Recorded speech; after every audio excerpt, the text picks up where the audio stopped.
শুনেন ভাই, একটা কথা বলি, আপনি যদি একবেলা না খায় থাকেন তাহলে কেউ আইয়া আপনার খোঁজ নিব না, কিন্তু আপনি যদি একটা ভালো কিছু করতে যান তাহলে আপনার পাছায় আঙ্গুল দিয়ে দিব, বুঝছেন?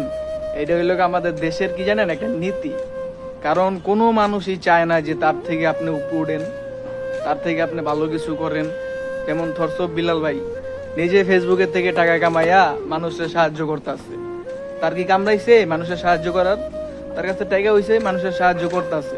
কিন্তু কিছু কিছু মানুষ আছে, তার ভালোটা দেখতে দেখতে ভালো লাগে না, জলে, বুঝছেন? এই জ্বলনেটাই যেদিন যাইবো বাংলাদেশের থেকে, সেদিন মনে করেন বাংলাদেশ উন্নত হইব।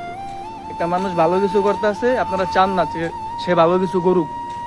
কেন চান না ভাই, এটা আমি নিজেও বুঝি না। তো ভাই, ভিডিওটা ভালো লাগলে শেয়ার করে দিন।